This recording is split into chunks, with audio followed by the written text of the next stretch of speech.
Ha! I am recording! Yes. You can record as well.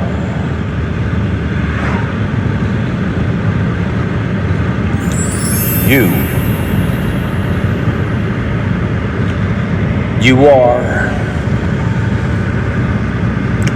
are you. By whatever name you choose to be, you are you.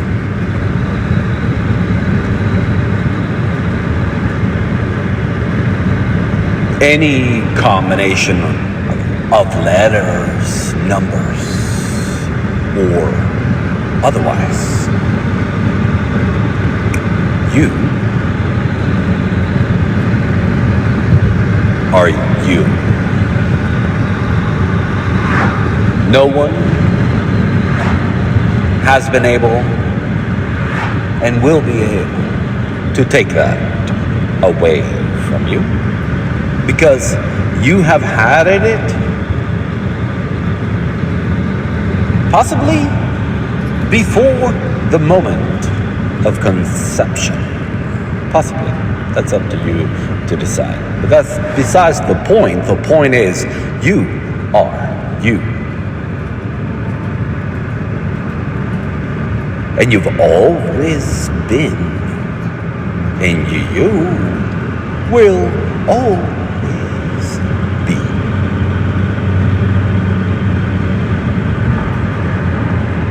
So rejoice.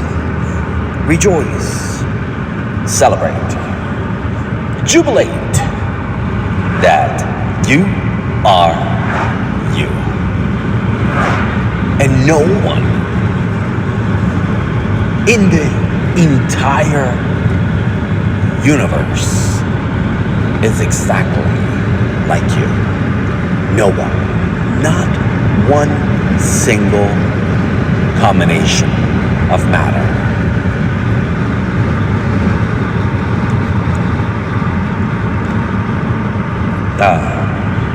Misspoke there.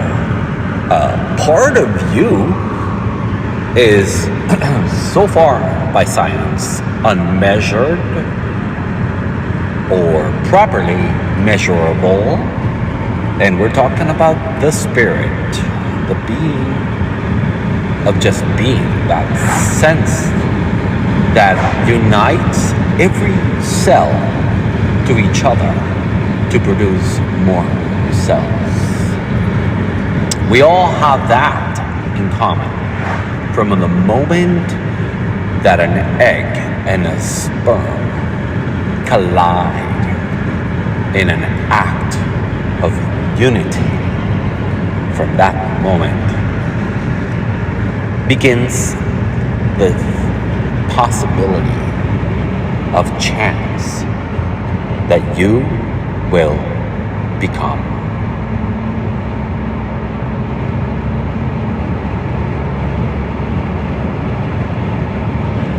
Pretty simple.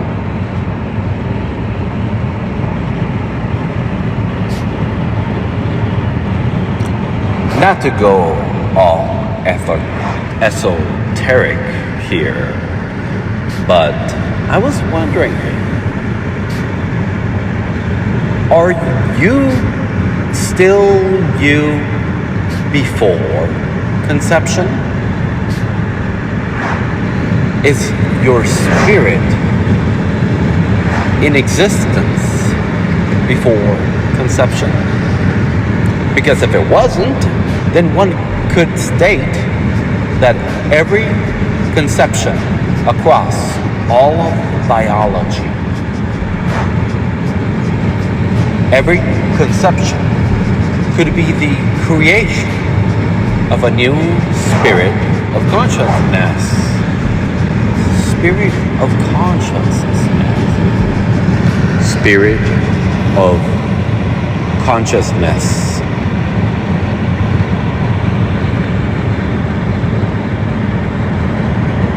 What does that even mean? I mean, what the heck? You know.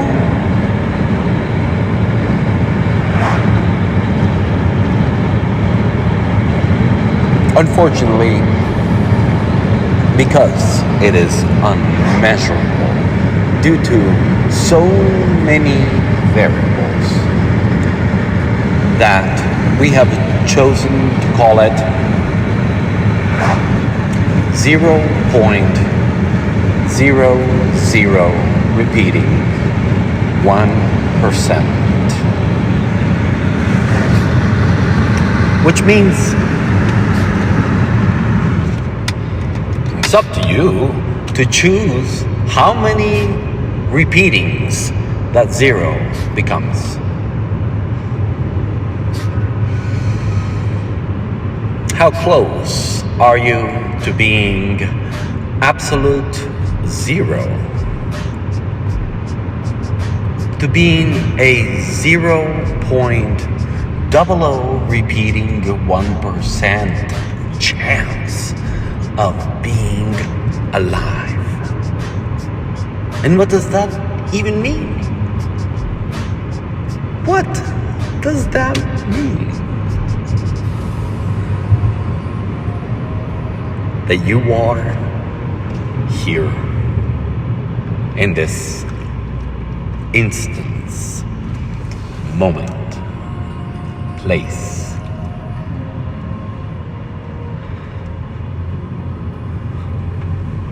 And more. What if you're not only here, but here in many versions, in many places, with many different states and different combinations of matter? You matter. And in the conglomerate cluster, beautifully organized, this matter acts like a system that produces more of itself. That. What is that? The push, the energy that produces more than itself. Because I understand that humans, from the moment they're conceived, biologically, it starts with 2 cells. 2. But how do those 2 become 4 and 8, 16, and so much more?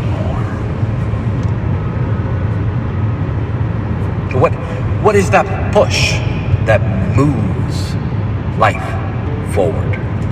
What is it? What is it? Can we measure that? I don't even think that computers can understand how to measure the flow of energy that wants to produce more, aka life.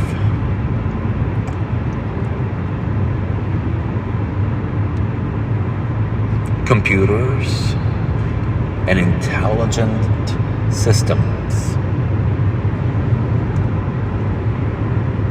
that are made without a soul are not biological from the point that it has a soul. S-O-U-L, soul. I'm not talking about soul music. I'm talking about the spirit, the consciousness, the soul, the aura, the essence, the connectivity, the extension of God. We call God this force beyond us. It's a pretty incredible force. And you have that computers, they don't have that.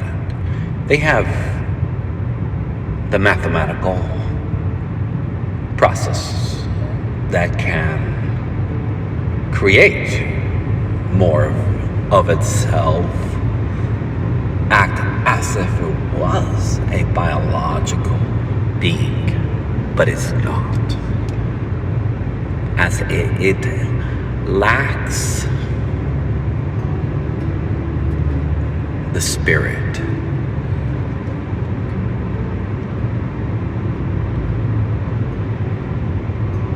Is that true? Question mark. Is that true?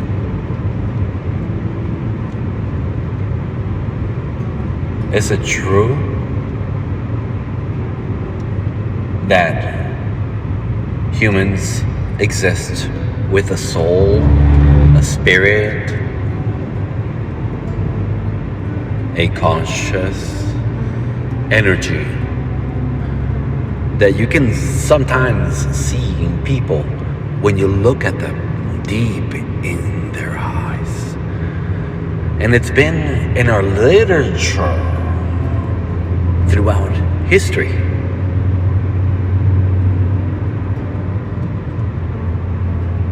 Telling us, hey, you are more than what seems to be. Hey, you are more than what you forgot. You've been so distracted with work and happenings that you may have noticed that a part of you wants to just simply exist.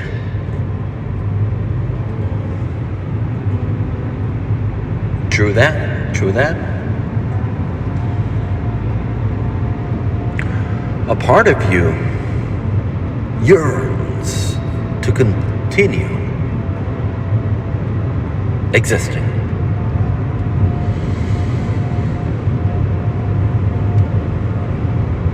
And when videos, movies, books, stories, all based on history of the humankind, they have expressed fear of ceasing to exist. I'll say this simply, they have been afraid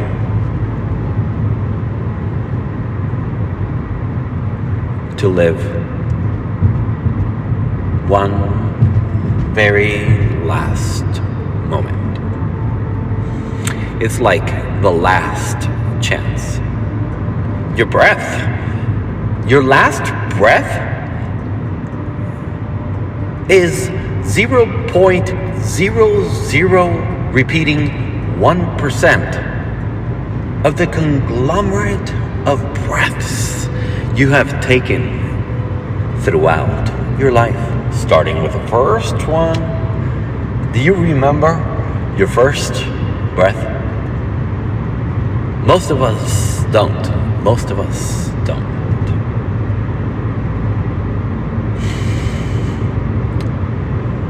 Some people are genius enough that they can.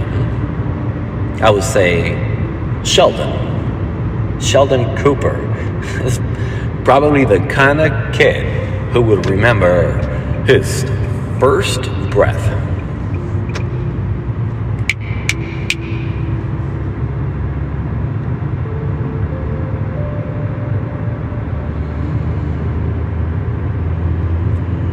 Can you remember your first breath?